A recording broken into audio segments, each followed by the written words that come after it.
हर बाज की जिंदगी में बढ़ती उम्र की मोड़ पर एक ऐसा समय आता है जहां उसके सामने पहले दो रास्ते सरल और तुरंत समाधान देने वाले होते हैं और वहीं तीसरा रास्ता कठिन और पीड़ा देने वाला होता है। लेकिन बाज पीड़ा चुनता है और यहाँ से शुरू होता है बाज का पुनर्जन्म। हमारे जिंदगी में कई ऐसे मौके आते हैं जब हमें परेशानियों का सामना करना पड़ता है। कई लोग तो जीवन में संघर्ष करके आगे निकल जाते हैं और कई लोग अपने हालातों से हार मानकर खुद को जिंदगी के हवाले कर देते हैं। ऐसे में हमारी जिंदगी और हमारा खुद का कोई वजूद नहीं होता।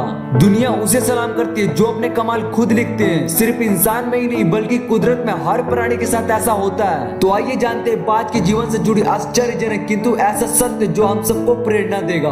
बाज लगभग 70 वर्ष जीता है, परंतु अपने जीवन के 40वें वर्ष आते आते उसे एक महत्वपूर्ण निर्णय लेना पड़ता है। इस अवस्था में उसके शरीर के तीनों प्रमुख अंग बेअसर होने लगते हैं। पहला पंख लंबे और लचीले हो जाते हैं और शिकार को पकड़ने में कमजोर हो जाते हैं। दूसरा चोंच आगे की तरफ मुड़ जाती है और भोजन को निकलने में मुश्किल पैदा होने लगती है। तीसरा पंख भारी हो जाते हैं और सीने से चिपकने के कारण पूरे नहीं खोल पाते और उड़ने में सीमित कर देते हैं। भोजन ढूंढना, भोजन पकड़ना और भोजन खाना तीनों प्रक्रिया अपनी धार खोने लगती है। उसके पास तीन ही रास्ते बचते, या तो अपने शरीर छोड़ दे, या अपनी प्रवृत्ति छोड़ गिद्ध की तरह त्यागी हुई भोजन पर निर्भर हो जाए, या फिर स्वयं को स्थापित करे। आकाश के साफ तौर से जाहिर बादशाह के रूप में जहाँ पहले दो रास्ते सरल और तुरंत समाधान वाले होते हैं और वहीं तीसरा रास्ता अत्यंत पीड़ादायक और लंबा होता है। लेकिन बाज पीड़ा चुनता है और स्वयं को फिर से स्थापित करता है। वहाँ किसी ऊंचे पहाड़ पर जाता है, एकांत में अपना घोंसला बनाता है और तब शुरू करता है पूरी प्रक्रिया। सबसे पहले वह अपनी चोंच चट्टान पर मार मार के तोड़ देता है। अपनी चोंच से अधिक पीड़ादायक कुछ भी नहीं है पक्षीराज के लिए। अब वह इंतजार करता है चोंच के फिर से उगाने की और उसके बाद वह अपने पंजों को भी उसी प्रकार तोड़ देता है और इंतजार करता है फिर से पंजों का उगाने का। नई चोंच और नई पंजे आने के बाद वह अपने पंखों को भी एक एक करके नोच कर निकाल देता है और प्रतीक्षा करता है पंखों का पुनः उगाने का।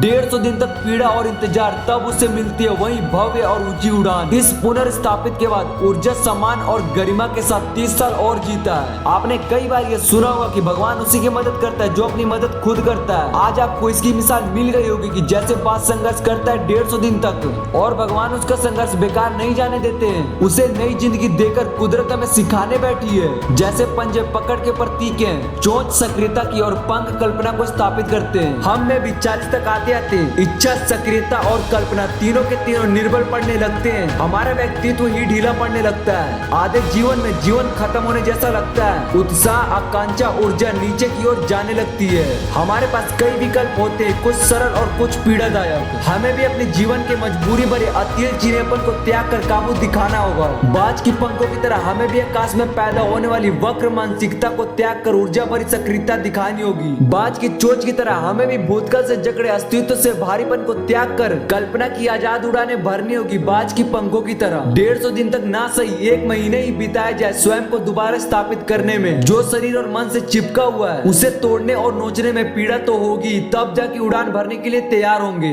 इस बार उड़ानें और ऊंची होगी, अनुभवी होगी और अनंत की ओर जाएगी। जीत का जंग जारी रहेगी। अगर आपको ये मोटिवेशनल वीडियो अच्छी लगी तो वीडियो को लाइक करके चैनल को सब्सक्राइब जरूर करना।